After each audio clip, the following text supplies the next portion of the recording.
So I'm Chad Cox. I'm with the Disability Office. But coming out tonight, appreciate it. Short overview of what we do. We basically sell eyewear online. That's the short answer. Long overview is we partner with integrated optometry practices to allow them to have that same capability. Allow them to be an online to offline retailers, affordable quality eyewear with the added convenience of some same-day service.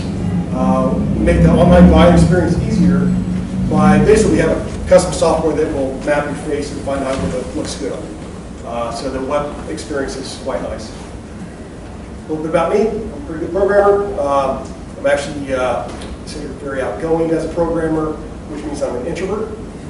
My brother, who is my business partner and co-founder, is a really good optometrist in Texas. Has a very good practice down there with his wife. So that's where the eyeglasses come in. What we have struggles with it. Marketing, that's not our strong skills. That's not a skill set we really possess that well. So here's the question. Like I said, real quick, how do we get people to know about and use the service that we offer? Mostly, specifically, the avenues we want to explore are in the waiting room, when they're sitting there waiting for their eye doc. How do we market to them? How do we get them to know about us in the service we provide for that optometrist? Waiting in the chair. Usually you'll sit there for 10, 15 minutes. That's a great opportunity to do something. We just don't know why.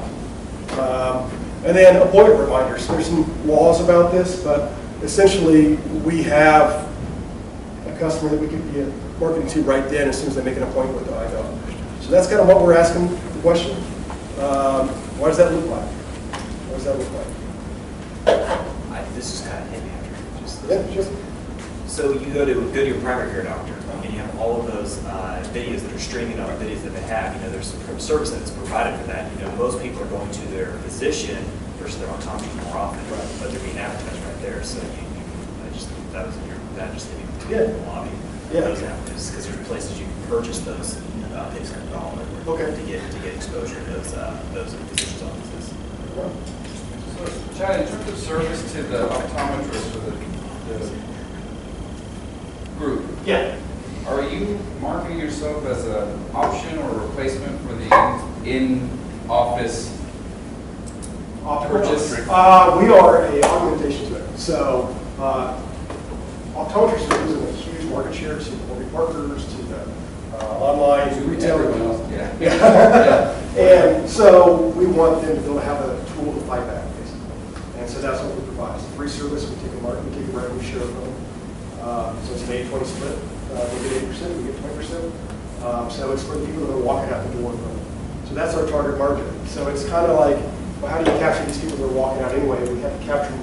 Most people have determined they're going to leave the optometrist and not buy eyewear there before they even get to their appointment. So how do we get in the minds to say, hey, we can provide the same service, same price point, better service, better eyesight because we provide measurements in-house. So it's a partnership. Why wouldn't the optometrist be incentivized to push? It should be. Rather than letting them walk out and go to Warby Parker or eyeglasses.com, which They all do get the push. same. They get the same glass and frames from Italy. So why wouldn't your marketing model be empowering them to push that for their revenue generation versus letting them just not mentioning it while they're in the appointment, Right. not steering them to a station? Right. Because that's traditionally how they Yeah, work, that's, right? that's exactly how it works. And it's hard to figure that out. I mean, for us. I mean, That's the question. That's the question. That's the question. Right. Yeah. So is your main client the optometrist that doesn't have the in-house? No, it would be somebody with an in-house. But to expand To it. expand it. Okay. So I've add the been convenience and pricing. The real thing is pricing, quite frankly. Pricing. You go to Warby Parker, you can pick up a pair of single vision frames for $99. Whereas typically, traditionally, in an optometrist, they're talking $500. So is there eye doctor I go to has fairly limited Yeah, some do. So it's Yeah. you augment it with a whole bunch more options? Is that About 200 more frame choices. So Okay. about 400 when you think about the colors and stuff. So, yeah. And we're just continuing to add. We're hoping at some point, to add, well, you can't ever have all of them because there's so many, but a large volume of ivory. And that can be a detriment because there's too many choices. And so with the technology that we have by kind of doing the facial profile, it helps build a catalog just for them, so it kind of cuts down on that overall overwhelm. Okay, cool. Yeah. Got a kind of tough question. Yeah. Big companies are really good at marketing. You seem like you're to a point where they could acquire you. Have you thought about stepping into an acquisition opportunity? Saying, hey, you're good at advertising, we're good at innovating, why don't you take our process and instantly scale it across the nation? You have a big win and I retire. I wouldn't have a problem with that. To be honest with you, Who might that be then?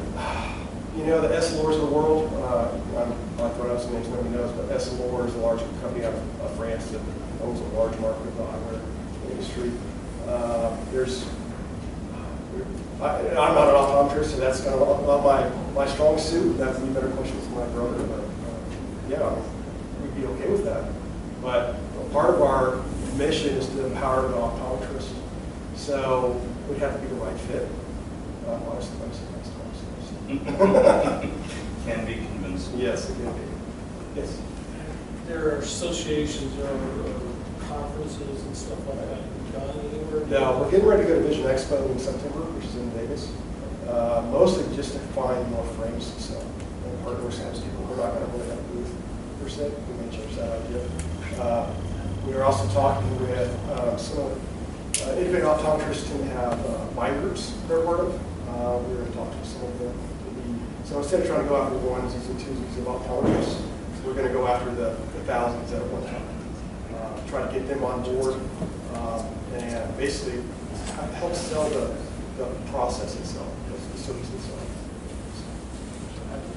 Have you got to continue more offices than you done? We're still very much ready.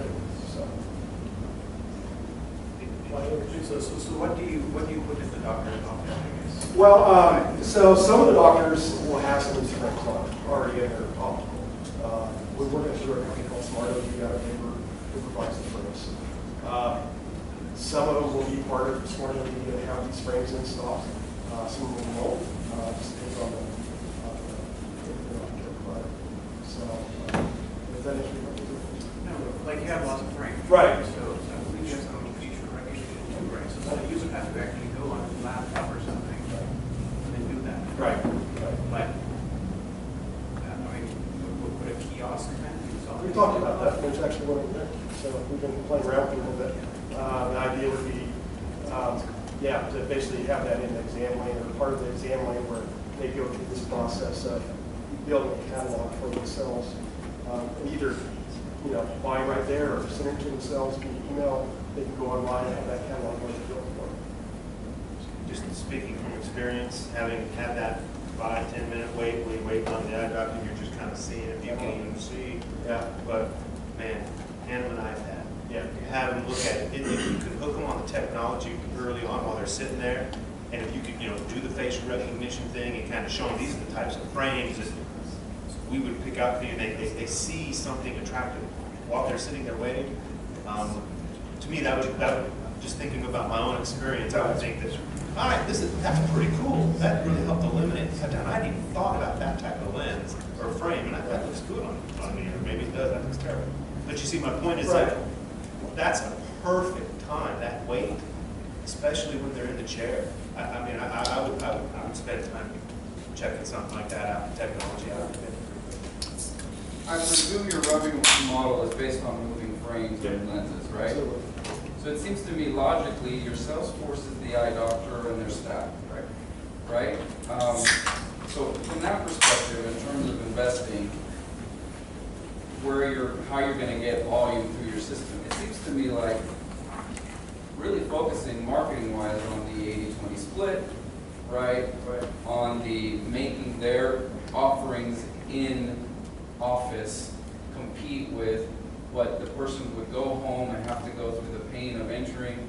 You're leaving, you're getting the same pair of glasses, you're on the way out, we've got everything you need, just come in and measure real quick, and then we'll ship them to you, versus, all right, now I'm gonna take my prescription and go to LensCrafters, or go to eyeglasses.com, or go to Warby Parker, where they send me a bunch of stuff to try on. I can take care of it all right there. But your buy-in, it seems to me, so that you lower your marketing power and or need, Right. is to sell the optometrist. So from that perspective, has your market research and what you're doing stepped into what does the optometrist need to transition into your program? And that's what you're saying, it's part of the problem is, we have two customers basically. We have the end user, which if we don't sell any glasses, the optometrist is going to be interested in it. So it's kind of the catch-22. So we do have to market to the optometrist too, and it's kind of where we start. We go straight to the optometrist, or we go forward. I don't know, but I would tell you, right, in my mind, go in adding frames to your catalog, which makes it enticing to the end eyeglass wearer, right? Right. Is the easy part. The hard part is making your optometrist want to sell you versus just let the person walk out and they never get a piece of any action, right? I feel like that is where you invest the energy, Yeah. personally, just to get going. Yeah, no, that makes sense. Makes sense. One last question. I mean, and we're advertising the lobby as a rating, kiosk or whatever it is, right? So see what that's looking like. We're just moving away from the eyeglasses, so now we're going to get into some kind of marketing business, not an eyeglass business. So then we're going to get into movie that how many optometrists are going to build a kiosk? Those kiosks. Yeah, absolutely. It's a pain, right? So that's a completely different business. You Yeah, start a right, business, right. right? So why don't you just make a very nice